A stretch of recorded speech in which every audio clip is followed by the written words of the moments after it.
어, 그 아까 감사에 대한 말씀을 하셨는데, 감사와 반대되는, 그러니까 우리를 이렇게 올가매고 힘들게 하고 낙담시키는 감정이 결핍감인 것 같아요. 예. 저는 어제 특별히 재정으로 인한 결핍감에 대한 이야기를 했다면, 이 결핍감이 힘든 이유가 이게 사람을 낙담시키고 실망시킵니다. 근데요, 이거가 문제의 원인을 나에게서 찾게 하지 않아요. 상황에서 이렇게 비난할 거리를 찾게 합니다. 근데요, 그러면 그 화살 끝이 결국은 누구를 향하게 되는지 아세요? 네, 하나님을 향합니다. 날 이렇게 힘들게 내버려 두시는 하나님에 대한 서운함과 원망이 있습니다. 그래서 이 결핍감이, 이게 실은 우리 죄성하고 연결이 돼 있어요. 이 부분이 다뤄져야지만 우리가 하나님 안에서 얼마나 풍성한 은혜를 누릴 수 있는지를 경험하게 되고, 이 하나님으로부터 오는 이 풍성함이 막히지가 않아요. 결핍감의 근원에는 뭐가 있었냐면 결국 죄가 있었어요. 인류 최초에 이제 아담과 하와가 죄를 짓고 나서 제일 먼저 경험하게 된 것이 결핍감입니다. 서로를 봤을 때 너무 부끄러운 거예요. 나의 부족함이 다 보였어요.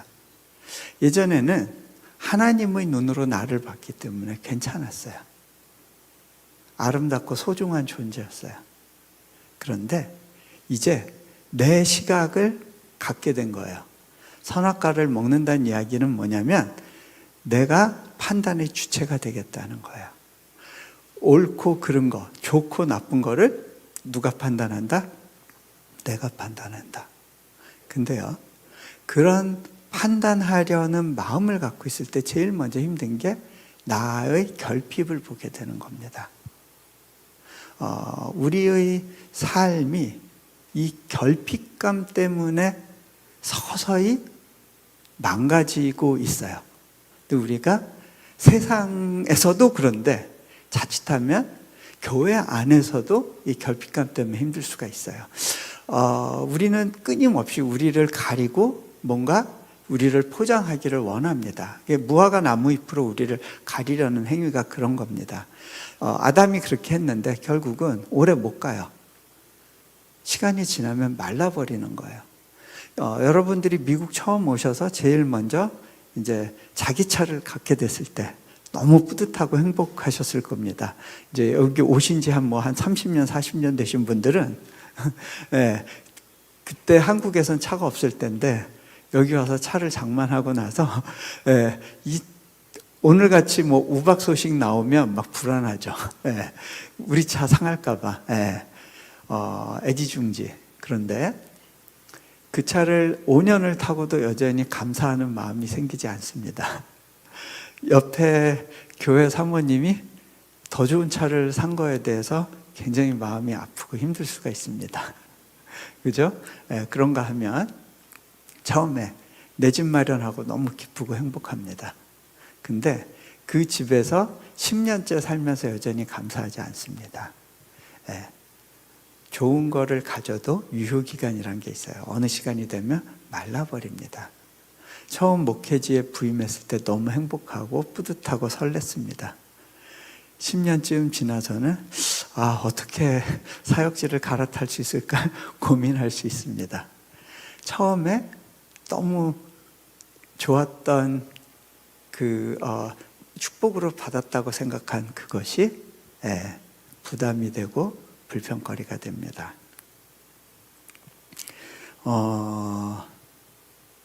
이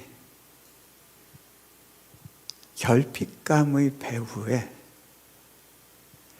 내가 내 인생의 주인 되려고 하는 그러한 마음이 있어요.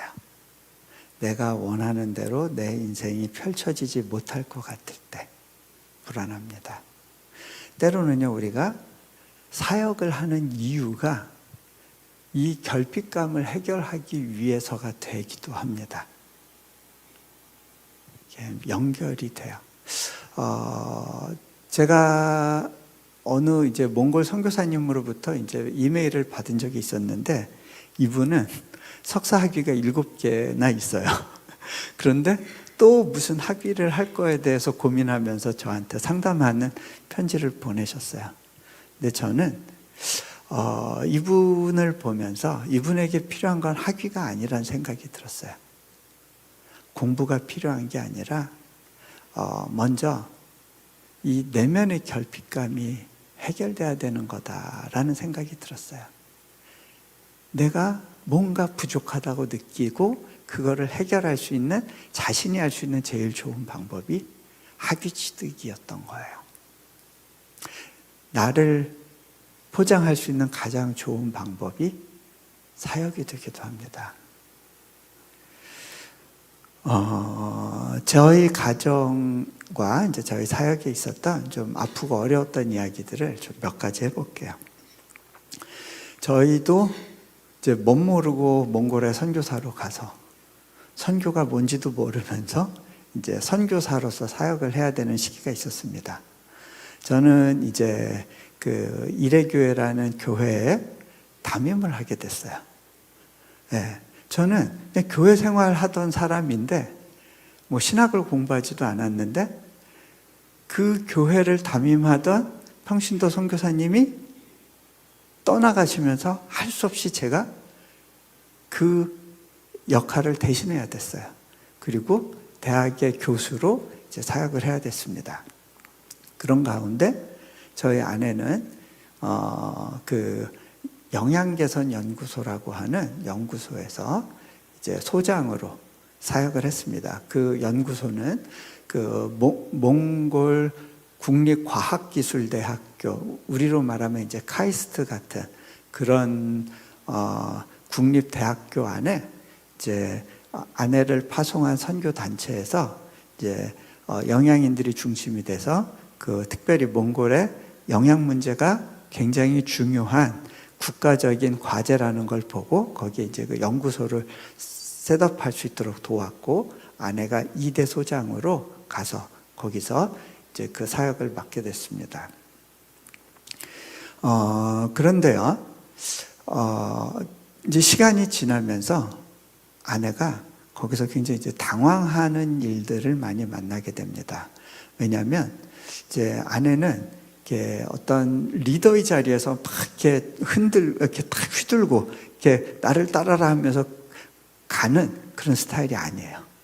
예, 뒤에서 조력자로서 이렇게 조용히 숨어 지내는 거를 이제 편안하게 생각하는 그런 사람인데, 이 소장으로서 공무원도 만나야 되고 여러 학교도 방문해야 되고 이렇게 해야 될 일들이 많았습니다. 특별히 이제 그때 아내가 처음으로 해야 되는 사역 중에 하나가 그 몽골이 워낙 영양 문제가 많았던 그런 나라예요.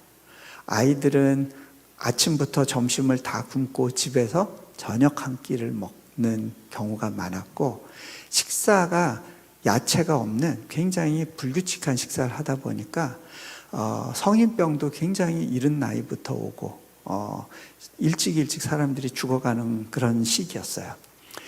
그러다 보니까 학교 급식을 해서 아이들이 균형 잡힌 식사를 하면서 야채 먹는 것에 입맛을 길들일 수 있도록 하는 게 이 나라의 그 장기적인 발전을 위해서 너무 중요하다는 생각을 했어요.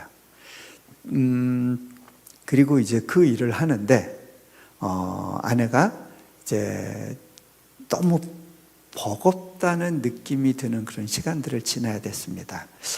일단 저희 집에 아이가 둘이 있었는데 아이들이 엄마 떨어지는 걸 너무 싫어하고 늘 징징거리는 거예요. 거기다가 이 사역을 하려면 이렇게 외부 활동을 많이 해야 되는데 아내는 거기에서 굉장히 스트레스를 많이 받았어요.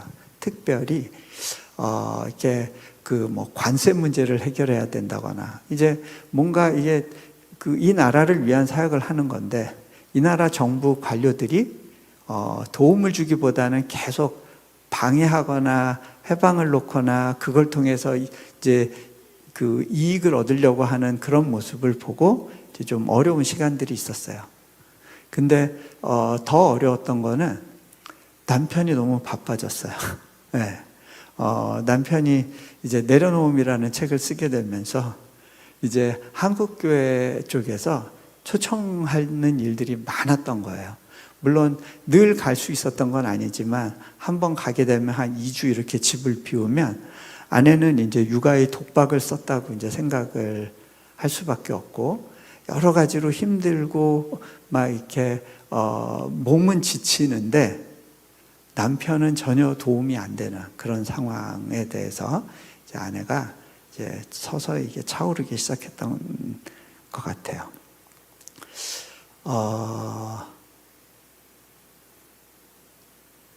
결국은 급기야는 이제 우울증 증상이 왔어요.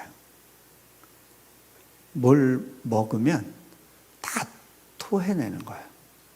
먹지도 못하고 배짱 마르는데 그냥 그 우울감에 휩싸여서 그렇게 이제 지내는 거예요. 제가 그 상황을 보고 이거 문제가 있다 싶었어요. 근데요, 저는 그때만 해도 잘 그런 부분에 대해서 이해가 없었어요. 아니, 내가 한국에 가서 말씀을 전하면 정말 폭포수와 같은 눈물이 쏟아지는 그런, 그때는 정말 그 사람들이 굉장히 강한 그 영적인 반응을 하던 그런 시기였었어요. 그리고 한번 이렇게 집회를 하고 나면 막 이렇게 뒤집어지는 것들이 막 보였었어요. 그래서 하나님이 나를 능력 있는 종으로 세우시는구나 라고 생각을 했는데, 정작 몽골 집에 돌아와 보면 아내가 시름시름 앓고 있는 거죠. 저는 거기에서 제 문제를 인정하고 싶지가 않았어요.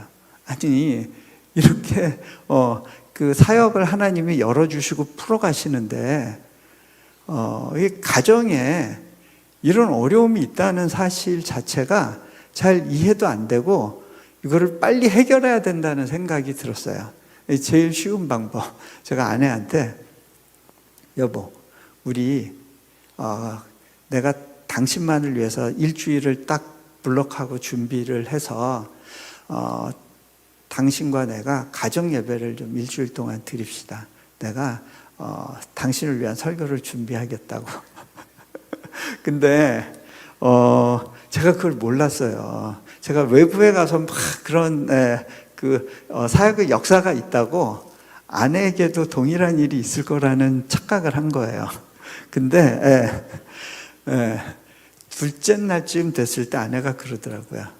여보, 나한테 필요한 건 설교가 아니에요. 그냥 공감과 위로지. 공감하시나요? 우리 그 사모님들이 필요로 하는 건 그냥 당신 그렇게 힘들구나. 그 말 한마디면 되는데, 저는요, 그걸로 문제가 해결될 수 있다는 사실 자체가 클릭이 안 됐어요. 뭔가 지금 아내가 좀 더 투철하게 하나님을 향한 어떤 열정과 헌신으로 다져져야 문제가 해결되지 않을까라고 착각을 한 거예요. 근데 놀라운 사실은 많은 여성분들이 제 설교를 통해서 은혜를 받을 수는 있는데 아내한테는 안 통한다는 거예요. 여러분 남편 목사님들도 마찬가지시지 않나요? 그래서 안 통해요, 안 통해. 예. 그래서 제가 낙담이 됐어요. 아, 내 설교는 안 되는 거구나. 그러니까 이제 방법은 이제 누군가 이제 구원투수가 등장해야 되는 겁니다. 저는요, 어떤 분들은요, 어디 밖에 나갔을 때 이제 어느 목사님들 만나면요, 목사님들이 보통 뭐라고 인사를 하냐면, 제 아내가 선교사님 팬입니다. 그 얘기는 뭐예요? 본인은 팬 아니란 거예요. 그죠? 근데요, 저는요, 제 아내에게 은혜를 끼치는 목사님을 보면요, 너무 감사해요. 왜? 그건 내가 할 수 없는 일이기 때문에. 네. 그래서 어떤 아내가 유튜브에서 어떤 목사님을 통해서 이렇게 은혜를 받았다 그러면 그분한테 너무 감사한 거예요. 네. 정말 내가 못하는 일을 해주니까 얼마나 귀해요. 그죠? 네. 자, 근데요, 아내가 해결하지 못한 그 문제를 놓고 제가 기도하던 중에 마침 그때 몽골에서 복음학교가 열렸어요. 그래서 여기에 아내가 갔다 오면 좀 희망이 있지 않을까 기대하는 마음으로 아내한테 얘기했고, 아내가 이제 그곳에 가게 됐어요. 거기서 이제 일주일 동안 이제 일정을 갖고, 저는 이제 집에서 애들 보고, 그러고서 이제 아내를 픽업하러 이제 운전하고 이제 수련회장에 갔어요. 아내를 데리고 오면서 조마조마 좀 어땠냐고 물어봤어요. 아내가 놀랍게도, 여보, 나 거기서 집회 중에 있으면서 내 우울증의 문제를 해결할 수 있었어요. 수련회 가 있는 동안 뭘 먹어도 토하지 않고 다 소화를 시킬 수 있었대요. 그리고 자신의 우울증의 근원에 무엇이 있는지를 볼 수 있게 됐대요. 그래서 아내가 뭘로 도전을 받았는지 이제 물어봤을 때 아내가 말한 핵심 성경 구절이 갈라디아서 2장 20절이었어요. 내가 그리스도와 함께 십자가에 못 박혔나니 그런즉 이제는 내가 사는 것이 아니요 내 안에 그리스도께서 사는 것이라. 이 구절이 와서 이제 이해되기 시작했다는 거예요. 근데 실은요, 그때 제가 좀 억울했어요. 왜냐하면 내려놓은 책의 핵심 주제가 갈라디아서 2장 20절이라고 전 생각하고 있었거든요. 네. 아내가 그 책을 제일 먼저 읽어줬어요. 왜냐하면 교정을 봐야 되니까. 그래서 제가 그 기억이 틀렸던 거, 뭐 연도 틀렸던 거, 뭐 이렇게 뭐 숫자 틀린 거, 문법 틀린 거 이런 걸 꼼꼼하게 다 교정을 봐줬거든요. 그런데도 그 책에서 제가 말하려고 하던 메시지를 통해서는 클릭이 안 됐던 거예요. 네, 그럴 수 있어요. 네. 그래서 이 사모님들이 참 어려운 게 목회자 가정이 이 은혜의 사각지대에 있을 수 있어요. 네. 저희 아내가 이제 그 이야기를 하는 거예요. 자신의 우울증의 뒤에 자기 연민이 있었다는 거를 깨달았다는 거예요. 자기 연민. 그리고 그 자기 연민의 배후에 지독한 자기에 대한 집착이 있었대요. 아내는 스스로가 굉장히 착한 사람이고 또 착한 사람이어야 된다는 생각을 하고 살았어요. 제가 이렇게 봤을 때 저희 아내가 그 착한 걸로는 그래도 일반적인 세상 사람의 기준에서 봤을 때 상위권이에요. 예, 거의 최상위권에 가까울 거예요. 왜 그러냐면 저희가 이제 보스턴에서 그 개척교회 하시는 이제 우리 목사님 섬겨서 이렇게 교회 섬길 때 저희 담임 목사님이 그러셨어요. 우리 최주현 집사 같은 사람 셋만 있으면 내가 밖에 나가서 또 개척할 수 있겠다고 그렇게 얘기할 정도로 순종적이고 그 목사님 서포트하고 착하게 그렇게 신앙생활을 했었거든요. 제가 봐도 착해요. 근데요, 아내가 깨달았어요. 착한 것 같고 안 되는구나. 왜냐면요, 상황이 어렵고 힘들어지면요, 나는 뭔가를 잘해보려고 하는데 상황이 나를 가만두지 않아. 주변이 나를 괴롭히고 힘들어. 여러분, 어떤 압박 가운데 내가 원하는 일이 이루어지지 않을 때 문제를 내게서 보지 않게 되고요, 상황을 향해서 공격을 하는 본인의 모습을 보게 되는 거예요. 근데요, 그게요, 어떻게 보면 수많은 사역자들이 사역의 현장에서 하고 있는 일이에요. 아내는 스스로가 많이 착했기 때문에 자신이 십자가에 죽어야 된다는 생각을 의외로 못했다고 고백을 하더라고요. 십자가엔 예수님만 못 박혔고 자신은 어떤 면에서는 예수님의 십자가와는 무관한 스스로 착하게 사는 그런 삶을 살려고 했던 부분이 있었던 사실을 이제 그 복음 앞에서 깨닫게 된 거예요.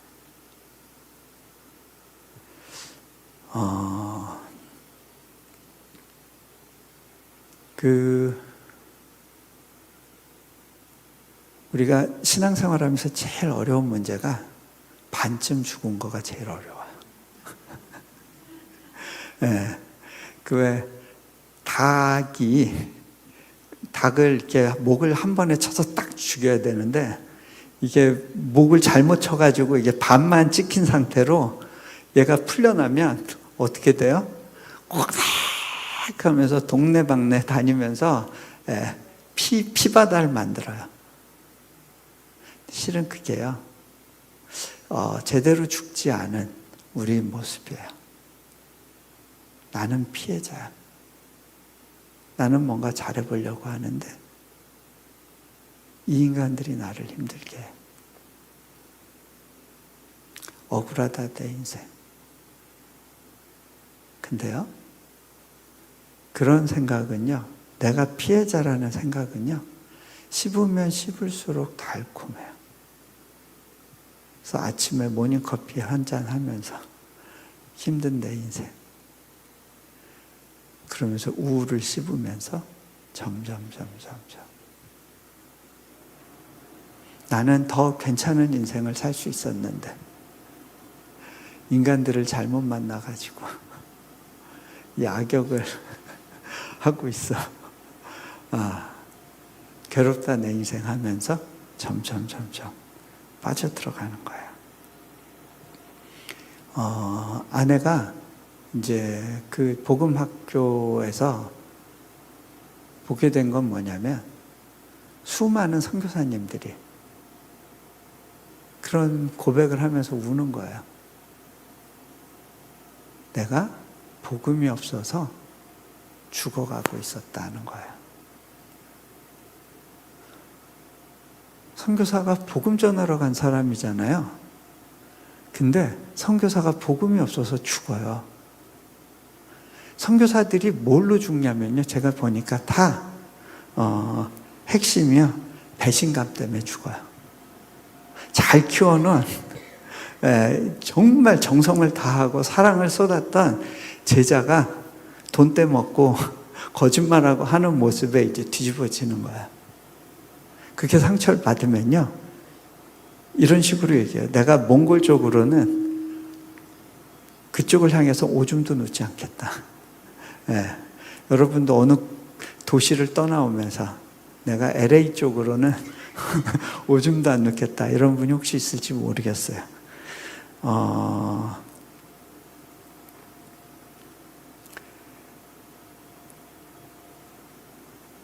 내가 피해자야라는 그 생각이 죽어야 되는 거더라고요. 왜 그렇게 고통 가운데 사역자들이 힘들어하냐면 내가 살아있는 거예요. 그리스도와 함께 죽어본 적이 없었던 거예요. 그리고 내가 죽기 너무 아까워. 잘 살리고 싶은 거예요. 그러다 몸부림치다가 안 돼서 좌절하는 거예요.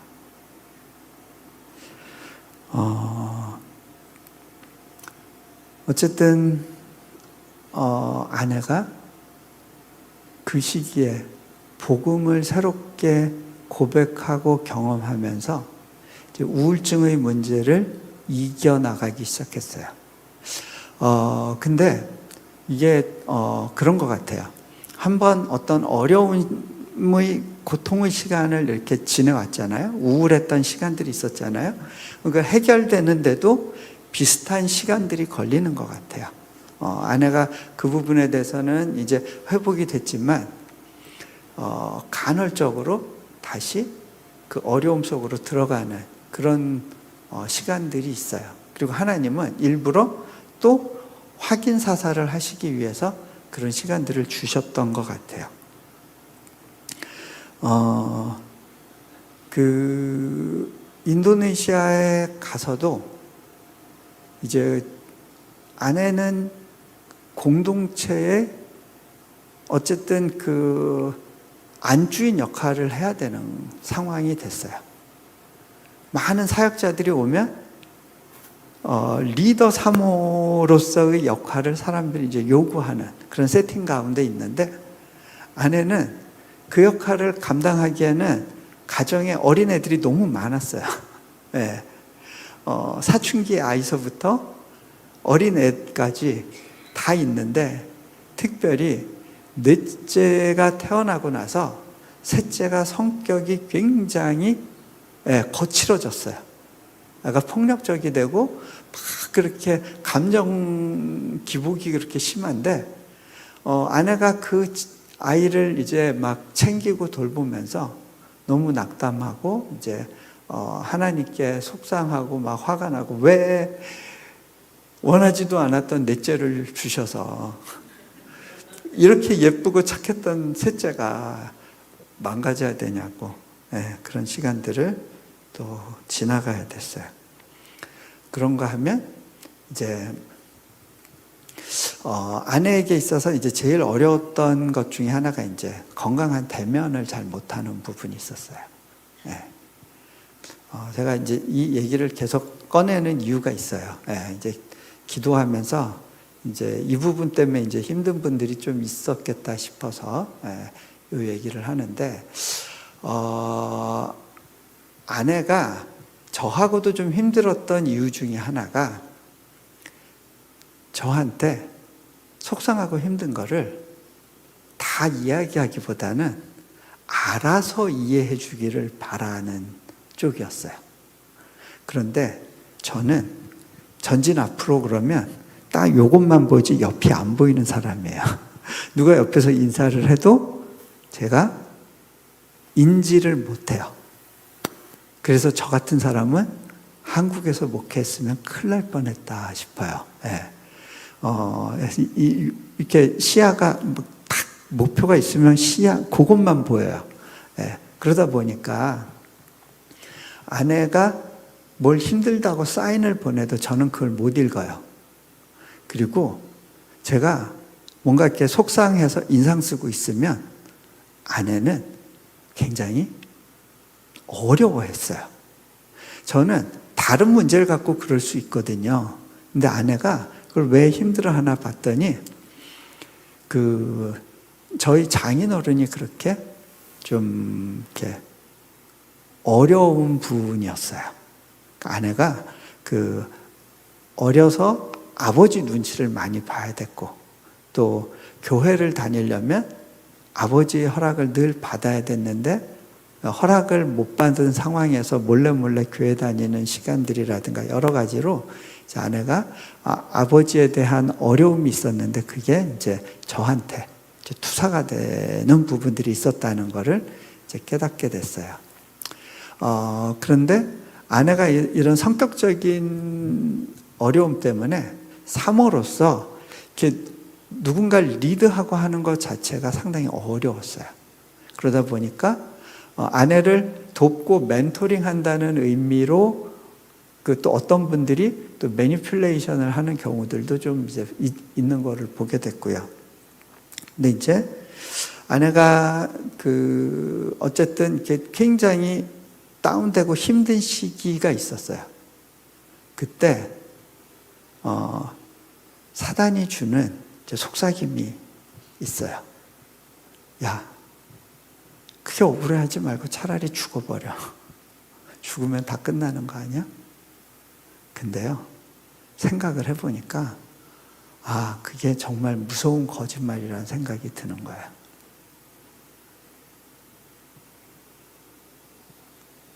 혼자 죽는다고 해결되는 게 아니잖아요. 그죠? 하나님의 사역에 완전히 재뿌리는 가장 좋은 방법이에요. 아내가 그때 정신이 번쩍 들면서 그렇구나.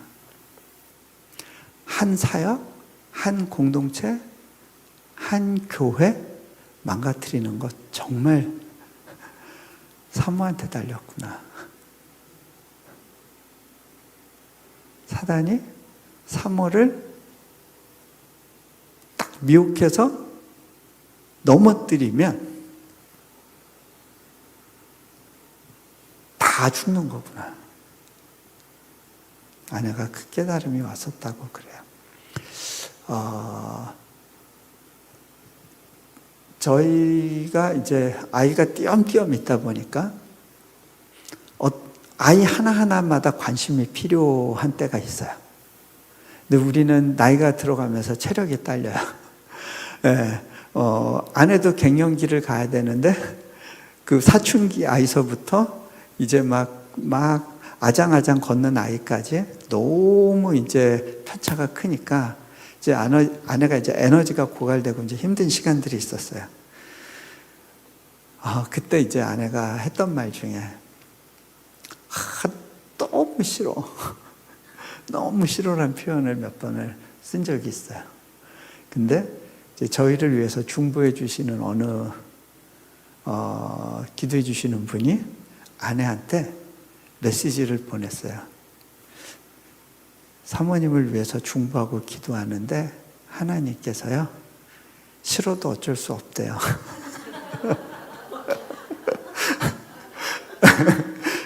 근데 그 말을 들으면서 싹 정리가 됐대요. 그렇구나. 어쩔 수 없는 거구나. 그러고 나니까 오히려 너무 단순해지고 편해졌대요. 여러분, 훈련 기간 중엔요, 어쩔 수 없어요. 힘들어도. 네, 그냥 버티고 지나가야 돼요. 네.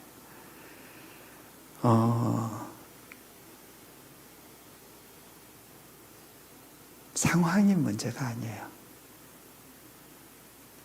옆에 사람들이 문제가 아니에요. 하나님이 나를 향해서 계속해서 나는 네가 더 성장하기를 원해. 네가 지금 이 시점에서 너와 씨름하면서 네 안에 해결해야 될 문제를 볼 수 있기를 원해. 하나님이 놓고 하시는 거예요. 자, 이제 제 얘기를 하나 하면요. 실은 제가 그 죽음 직전에 서본 경험들이 몇 번 있어요. 근데 저는 죽음 자체가 두렵진 않았던 것 같아요.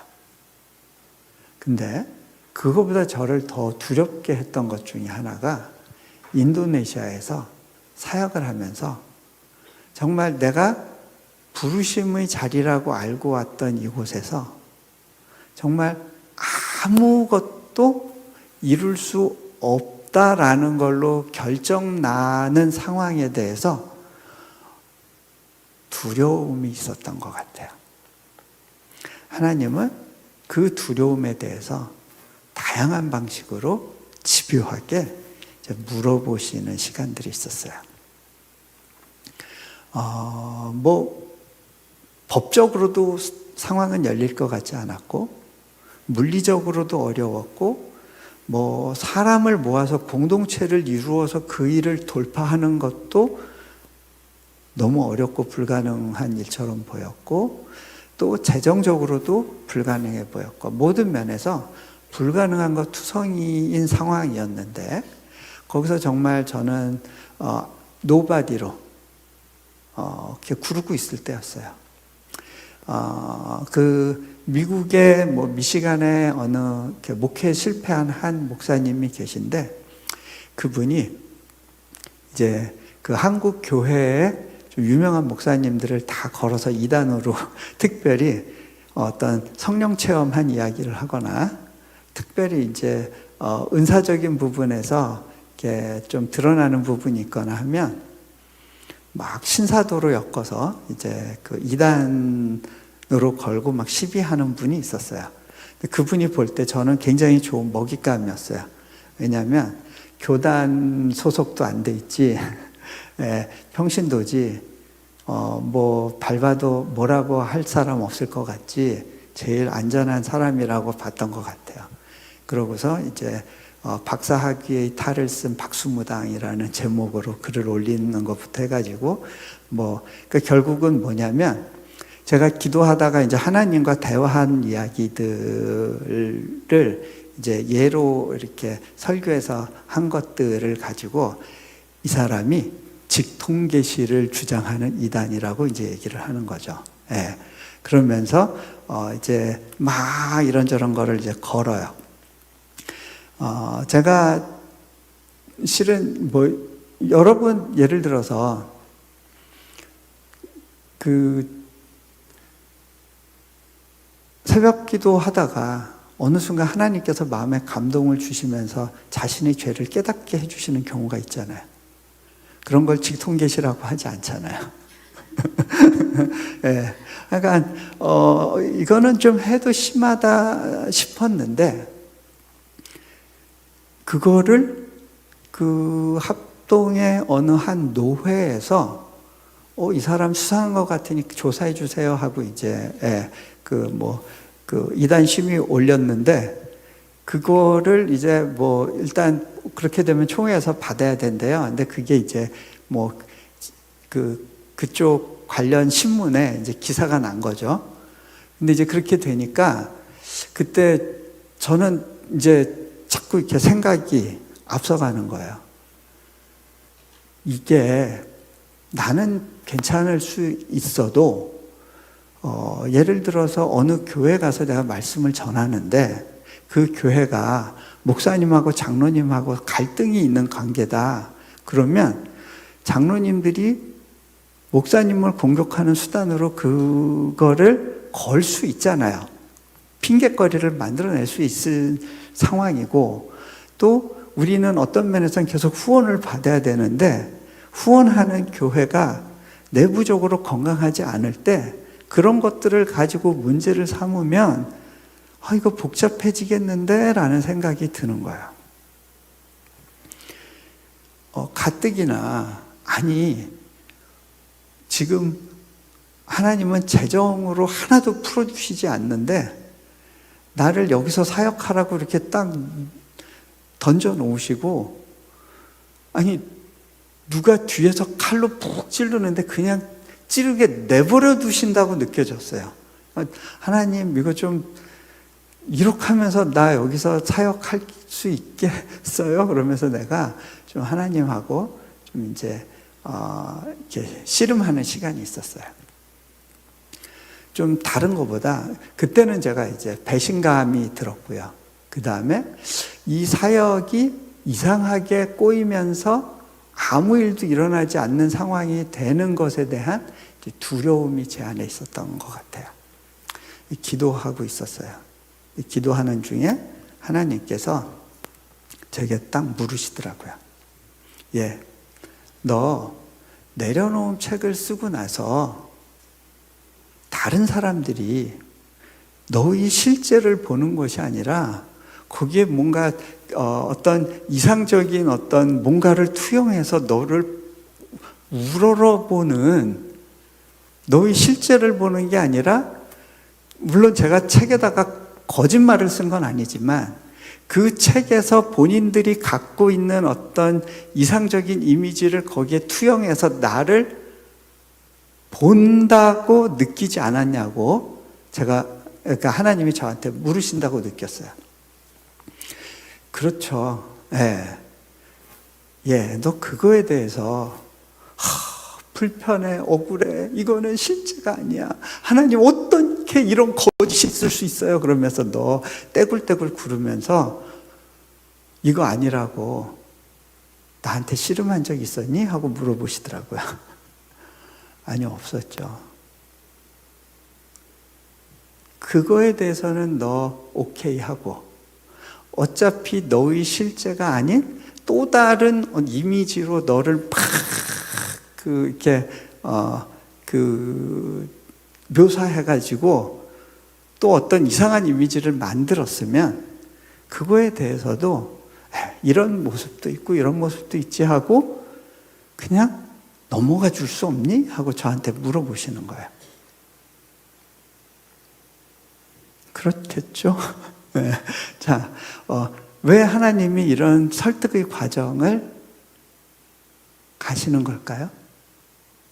저를 보호해 주시려는 거예요. 제가 불의의 피해자라고 하는 인식을 갖지 않을 수 있도록 저를 멘토링 해주고 계시는 거였어요. 저는 멘토가 따로 없었기 때문에 결국 기도 가운데 하나님과 그 부분을 풀어가야 됐어요. 하나님이 또 저한테 이런 질문을 주셨어요. 예. 너 내 앞에서는 너 죄 많은 죄인이라고 고백하잖아. 근데 그 누군가가 너에 대해서 너의 진짜 죄는 모르고 죄가 아닌 걸 가지고 막 이렇게 이야기하고 있으면 그거에 대해서 휴, 다행이다. 진짜가 안 들켰네. 그렇게 생각해야 되는 거 아니니? 라고 물어보신다고 느꼈어요. 그때 제가 그렇군요. 사실이 아닌 걸로 차라리 저를 공격하는 게 나은 거네요. 저의 실제를 알지 못해서, 그 사람이 제 실제를 알지 못해서 너무 감사하네요. 그렇게 생각을 하고 나니까 하나님이 너 그 사람도 마음에서 놓고 용서할 수 없냐고 물으셨어요. 그 용서해야 되는 이유는 그분을 위해서가 아니라 저를 보호하기 위한 거였어요. 하나님이 저 때문에 저보고 용서하라고 하시는 거예요.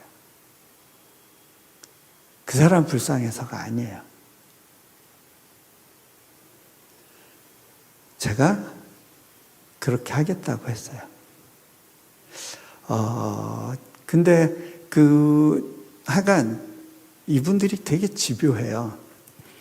이용규 선교사 딱 검색을 하면 연관 검색어가 2단이 뜨도록 그렇게 작업하는 방법들이 있어요. 네. 연관 검색어로 걸어가지고 하여간 그렇게 해서 어떻게든 자기네 사이트를 클릭하도록 그렇게 왜냐하면 그렇게 해야 본인의 인지도가 올라간다고 생각하는 거예요. 결국 그것도요, 배고픔에서 출발하는 거예요. 결핍감이 그 근원의 작동 원리라고 저는 생각이 들어요. 근데 그렇게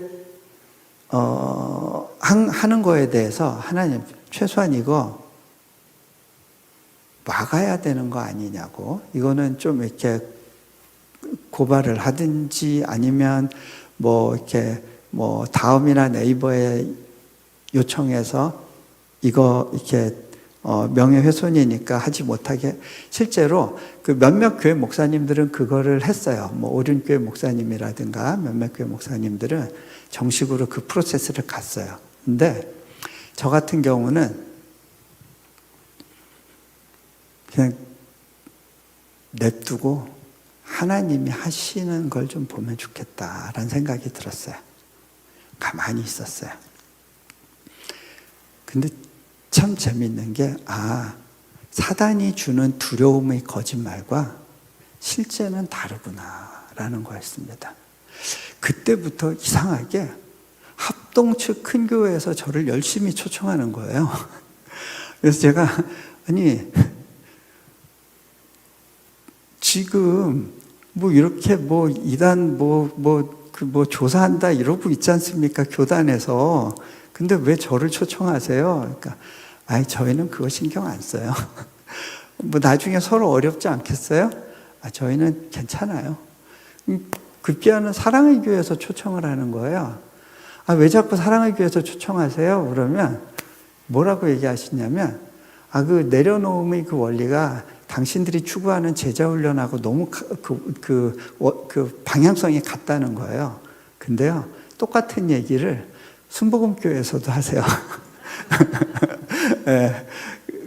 어쨌든 그때 오히려 합동 측의 그 신학위원회에 있는 분들이 저한테 전화를 하셔서 너무 미안하다고, 너무 부끄럽고 미안하다고 그런 연락을 주시기도 했어요. 하나님이 하시는 거구나라는 생각이 들었어요. 내가 앞서 나갈 필요가 없구나.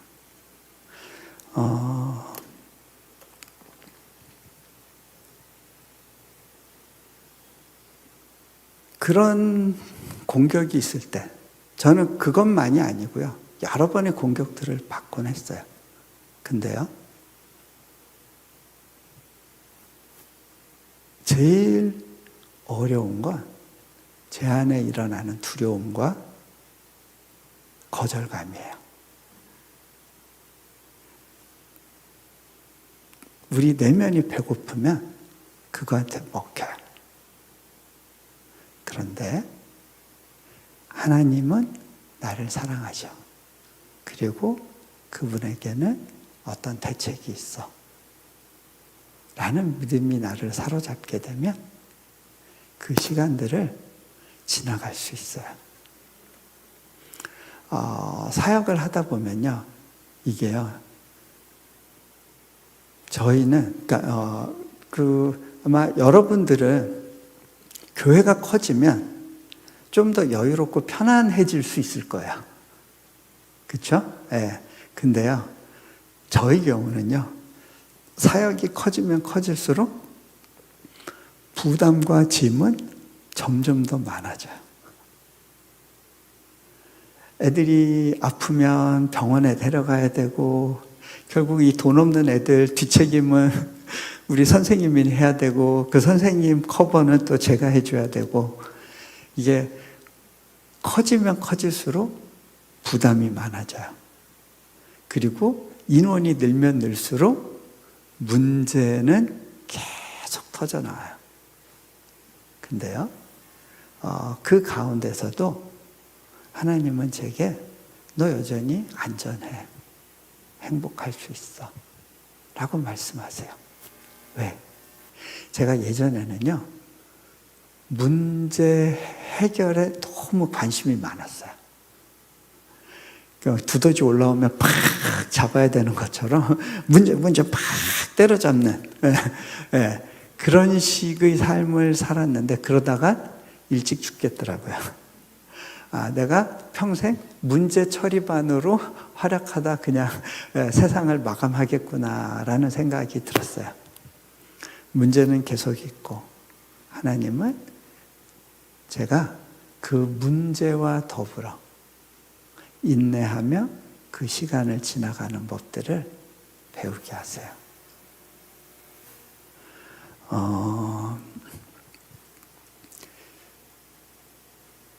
제가 사역이 열리지 않던 시기에 하나님이 이제 저를 여러 가지로 건드리시면서 제 약한 부분들을 이렇게 다 드러내신 것들이 있었어요. 이제 그 중에 하나가 이제 그 자존감의 문제인데, 제가 이제 미국에 와서 공부하면서 영어에 대한 스트레스가 너무 많았어요. 아무리 영어를 한다 그래도 나이가 들어서 와가지고 영어를 해가지고는요, 네이티브 스피커들이 갖는 어떤 그 편안한 수준의 영어 구사는 좀 어려운 것 같아요. 그런데 또 수준 높은 표현을 써야 된다고 하는 그런 부담감은 또 제 안에 있었어요. 이게 더 어려워요. 공부한 사람이 영어 하는 게 더 어려워요. 공부 안 하고 영어 하는 게 훨씬 마음이 편할 수 있어요. 제가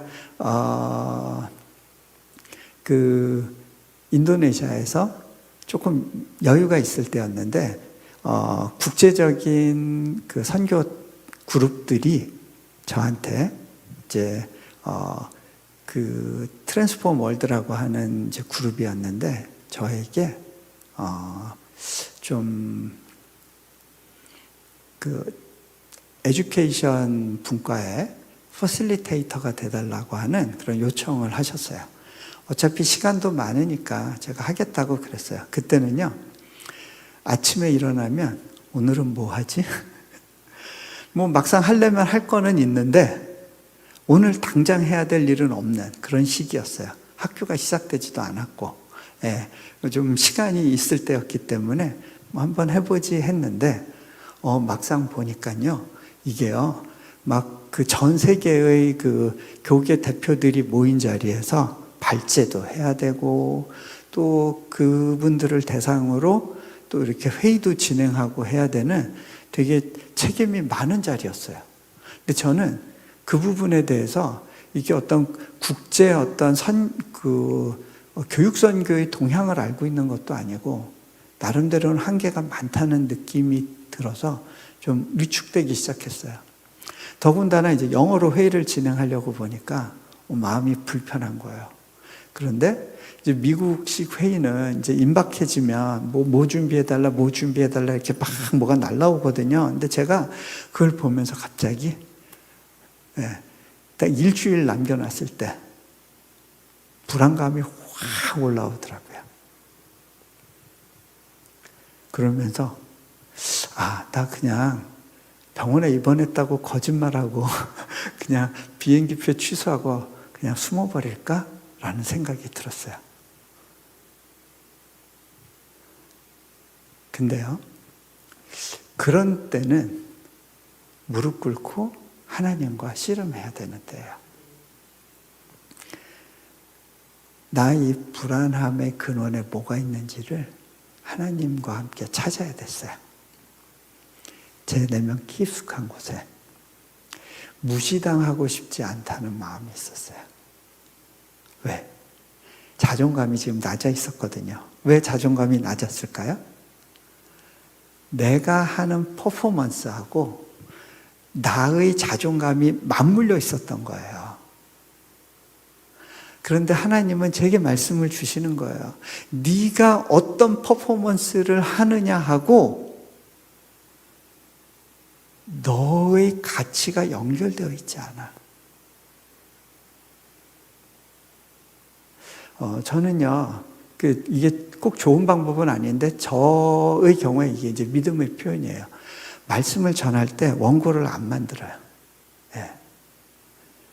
그냥 하나님께 듣고 해야 된다는 생각을 많이 해요. 그리고요, 말씀을 전하고 난 다음에 피드백을 안 들으려고 해요. 네. 왜? 말씀을 어떻게 전했는가, 얼마나 잘 전했는가와 나의 자존감은 같이 가면 안 되는 거예요. 안 그러면요, 죽쓰는 날도 있을 거 아니에요. 그러면 내 자존감이 죽어서 살아갈 수는 없잖아요. 네, 분리시키는 게 건강하다는 거를 저는 끊임없이 이제 의식하는 거죠. 그때 제가 보니까 무시당하고 싶지 않은 제 마음이 있었어요. 영어도 잘 못하면서 버벅거리면서 리드하려고 해? 라는 소리를 듣고 싶지 않은 거예요. 근데 제가 그때 그거를 하나님 앞에 내어놨어요. 내가 어떤 퍼포먼스를 하든지 그것은 하나님의 나를 향한 사랑과는 관계가 없는 겁니다. 하나님의 나를 향한 그 사랑, 그것만으로도 나는 존귀한 자고 나는 안전합니다. 고백을 한 거예요. 그리고 거기 이제 그 회의에 갔어요. 하나님이 주신 어떤 영감이 그때부터 오기 시작해서 발제를 잘하고 회의 진행할 때는 또 옆에 그 바이올라의 신학교 교수님이 딱 붙어서 그분이 많이 도와주셨어요. 그런 가운데 이제 라운드 테이블에서 이제 서로 이제 그 참석자들 중에 이제 한 팀하고 이제 논의를 하는데, 그 중에 싱가포르에서 온 빈민 사역을 하시는 사역자가 있었어요. 그분이 솔직한 자기 마음을 나누더라고요. 여기 와 보니까 다들 영적인 거장들이 와 있는 것 같습니다. 저는 그거에 비하면 정말 미약하고 작은 존재라는 생각 때문에 어제 마음이 좀 눌렸었습니다. 나는 뭘 했는지 모르겠구나. 내가 보일 게 없구나 라는 생각이 들었다는 거예요. 그래서 제가 그분한테 제가 오기 전에 겪었던 그 마음의 그 힘든 그 폭풍의 시간들에 대해서 나눴어요. 그랬더니 이분이 눈물을 이렇게 흘리면서 위로를 받더라고요. 하나님은 내가 얼마나 많은 일을 했는가에 대한 관심은 없으신 것 같아요. 왜? 어차피 그거는 내가 해도 안 되는 일이에요. 하나님 일이에요. 마치 뭐와 같냐면요, 아브라함이 100세의 아들을 낳은 걸 보고 누군가가 아브라함에게 당신 대단하세요. 비결이 뭐예요? 어떻게 건강관리를 한 거예요? 라고 물어보면 아브라함이 뭐라고 얘기할까? 100세 아이 낳은 것과 자신의 자존감을 연결할 수는 없는 거예요. 우리의 사역은 그런 거예요. 그런데 하나님은 나의 관심은, 나의 열매는 네가 하고 있는 일이 아니라 너 자신이다 라고 말씀해 주시려고 해요.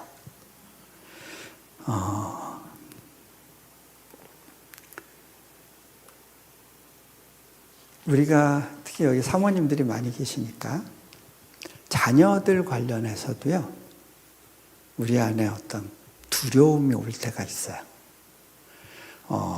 저의 경우도요,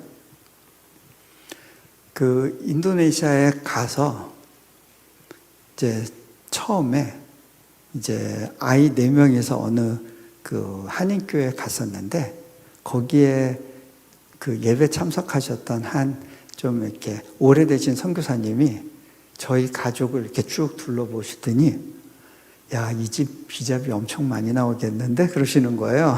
저는 처음에, 아니, 왜 그 사람 많은 거 가지고 비자비 얘기를 하실까 그랬거든요. 근데요, 인도네시아는요, 비자 만드는 게 너무너무 어려운 나라였어요. 그분이 그렇게 얘기한 것도 이해가 되더라고요. 왜? 비자에 한이 맺히셔서. 근데 저도 보니까 한동안 비자가 연장이 안 되면서 아이들과 가족들을 데리고 메뚜기 신세로 왔다 갔다 해야 되는 상황이 있었어요.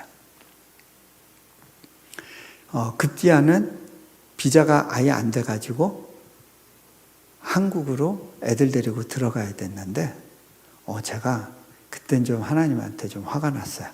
하나님 이러시게요.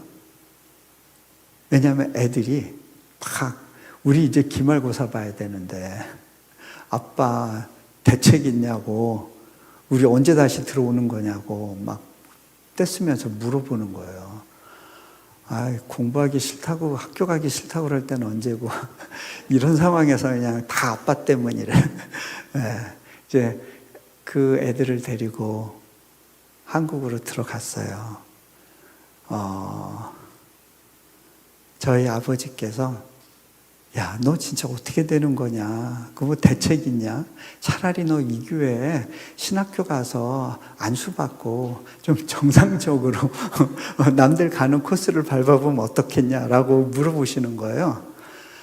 제가 아버지한테 괜찮아요 아버지, 걱정하지 마시고요, 좀 묻지 좀 말아주세요, 내버려 두세요, 제가 알아서 할게요. 다음날 저희 아버지가 좀 서운하셨는지 너 뭐 남들한테 내려놨네 그러는데 내가 볼 땐 너 뭐 내려놨는지 모르겠다. 제가 그날 오늘 교회에서 이렇게 기도하는데요, 하나님이 너 첫 마음을 잊어버리지 않았니? 그러시는 거예요. 제가 그게 뭔지 알 것 같았어요. 몽골에서는요, 내가 하는 사역에 관심이 없이 제가 섬길 수 있었어요. 그냥 하루하루 하나님을 경험하는 것이 즐거웠어요. 기대감 가운데 있었어요. 그런데 어느새 인도네시아에서는 제가 굉장히 프레셔를 받고 있는 거예요. 부담에 눌려있는 제 모습을 보는 거예요. 어느새 웃고 있지 않는 제 모습을 보는 거예요. 그렇군요, 하나님. 제가 제 사역의 성공에 초점을 맞추면서 제가 힘들어하고 있었군요. 근데 저도 하나님한테 하고 싶은 말이 있었어요. 하나님, 제 손에 수많은 인도네시아의 젊은 영혼들의 미래와 교육을 맡겨주시겠다면서요. 정작 저는 제 애들 학교도 못 보내는 신세 아닙니까? 비자는 해결해 주셔야죠. 그때 하나님이 제게 물어보시더라고요. 너의 자녀의 미래를 네가 책임질 수 있니? 아니요, 제가 할 수 없죠. 너는 왜 네가 할 수 없는 일을 걱정하니? 그건 나의 일이야. 너의 일이 아니야. 그때 제가 정말 온전히 하나님께 아이들 교육 문제를 맡길 수 있었던 것 같아요. 그리고 나서 그 싱가포르 국제학교라는 학교에서 장학금 받고 다니던 애들을 뺐어요. 그리고 6명의 선교사 자녀들을 데리고 학교를 시작했습니다.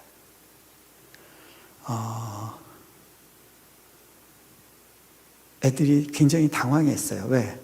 저희 집이 교실이 됐거든요. 애들이 아침에 일어나면 저희 집에서 공부를 하는 거죠. 저희 사역자들이 선생님이 되는 거예요. 아이들이 불안해하기도 했어요. 이게 뭐가 될까? 과연 엄마 아빠 믿고 내 인생 맡길 수 있는 건가? 그런데 아이들이 믿어주기로 결정을 한 것 같아요. 그 시간들을 잘 지나갔어요. 정말 참 많은 고비들이 있었는데 그 고비들을 하나님이 넘어가게 하시더라고요. 저희 큰아이는 근데 처음에는 그 학교 생활에 잘 적응을 못했어요. 성적이 좀 안 나왔어요. 그런 가운데 저는 아이가 얘가 미술에 재능이 있는 것 같은데 미술을 좀 공부시켜 보면 좋겠다. 그렇게 하면서 이제 디자인 쪽으로 가게 하는데, 그 미국의 워낙 디자인 학교들이 리버럴하다 보니까 뭐 교수들 대부분이 이제 뭐 게이고, 그래서 아이를 데리고 한동대를 가서 한동대 교수님들을 만나게 했더니 아이가 그러는 거예요. 아빠, 저 한국에서도 한번 살아보고 싶어요. 근데 제가 그때 한 느낌에 한동대에서 얘가 중요한 사람을 만날 것 같은 느낌이 들었어요. 그래, 그것도 좋은 방법이겠다. 그런데 한동대를 보내려면 우리 학교가 등록이 돼 있어야 되는데 아직 미인가 상태였어요. 그러다 보니까 얘는 한 번도 한국에서 학교를 다닌 적이 없는데 검정고시로 국사와 국어를 봐야 되는 상황이었어요. 거기다 뭐 토플하고 또 SAT 준비는 또 따로 했어요. 근데 학원도 없죠. 도와줄 사람도 아무도 없죠. 결국 제가 틈틈이 시간을 내서 아이를 봐줘야 됐어요.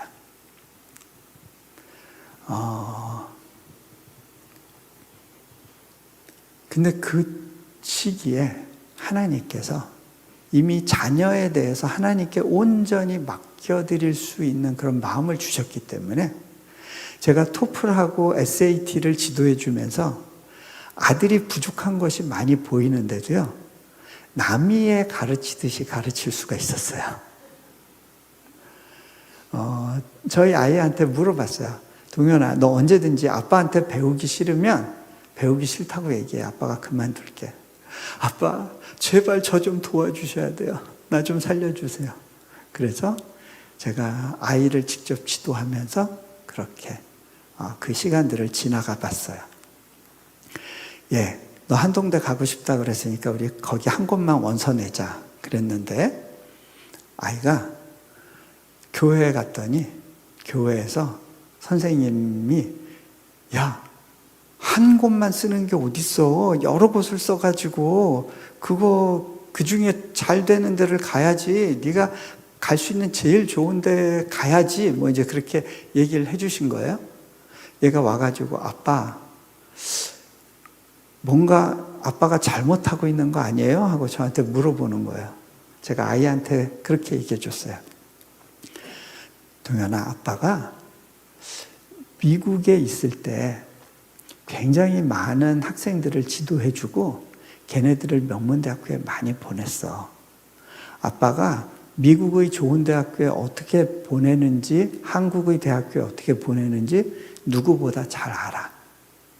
그런데 하나님께서는 우리 아이들한테 아빠의 방법을 쓰지 말라고 그러시네. 그냥 하나님 믿고 가보지 않을래? 그 학교 하나님이 보내시는 학교면 가는 거고, 아니면 1년 동안 특별 네가 이제 휴가를 얻은 거니까 그때 우리 신앙훈련도 하고 좀 좋은 거 하고 그러고 또 1년을 가보면 어떨까? 끄떡끄떡. 네. 아이가 그렇게 해서 대학교를 가고 지금은 또 거기서 좋은 믿음의 짝을 만나서 결혼을 하고 잘 가고 있어요. 둘째 아이 같은 경우 걔가 보스턴에서 태어난 지 4개월 만에 그 아이를 데리고 선교지로 나왔죠. 선교지로 나올 때 그 교회 권사님들이 어쩌자고 이 핏덩이 같은 애를 데리고 그 험한 데를 가냐고 막 저를 막 난무라셨던 기억이 나요. 네, 근데요, 그 아이를 데리고 가서 선교지에서 아이를 키우고 이제 대학을 아이는 미국으로 가겠다고 해서 미국으로 이제 원서를 썼는데 하나님께서 굉장히 리버럴한 여자 학교인 스미스 칼리지에 보내셨어요. 하나님이 그 학교가 맞다라는 확증을 주셔서 보내기는 하는데 그게 어떤 의미가 있을까 생각했었어요. 기도하는데 하나님이 그런 마음을 주시더라고요. 이 아이가 매사추세츠 주에서 태어나서 선교지에서 살다가 다시 그가 태어난 곳으로 간다는 거예요. 연호처럼. 그런데 이 아이에게 사명이 있다는 거예요. 이 아이는 선교지에서 좋은 영적인 훈련을 받았어요. 그리고 어떻게 보면 지극히 세속적이고 동성애의 영이 그렇게 강한 그 지역에 들어가서 거기서 기도 모임을 시작을 하는데 하나님께서 보내주신 전 세계에서 온 믿음의 지체들을 만나요. 하나님은 미국에서 자란 친구들보다는 그렇게 해외에서 자란 친구들을 통해서 그 캠퍼스를 바꿔가시는 것을 보게 돼요.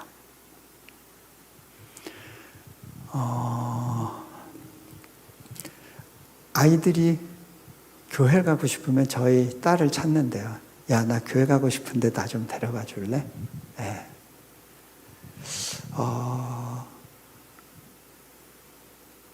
저는 제가 아이들의 미래에 대해서 하나님께 온전히 맡기고 나서는 아이들의 미래를 놓고 더 이상 기도도 안 했던 것 같아요. 그런데 하나님께서는 아이들 각자를 위한 계획이 있으셨어요.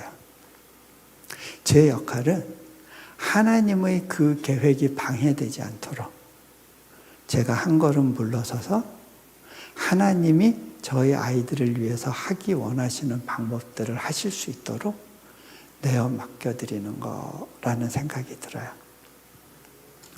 그렇게 가도 우리 아이들은 안전할 수 있더라고요. 물론 아이들의 문제로 어려움을 겪는 분들도 있을 거예요. 지금 어려움을 겪더라도 그게 끝이 아니에요. 그로 인한 상실감과 두려움의 영과 씨름하셔야 돼요.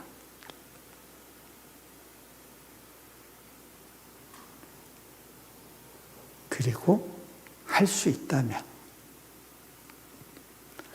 앞당겨서 감사하시면 좋겠어요.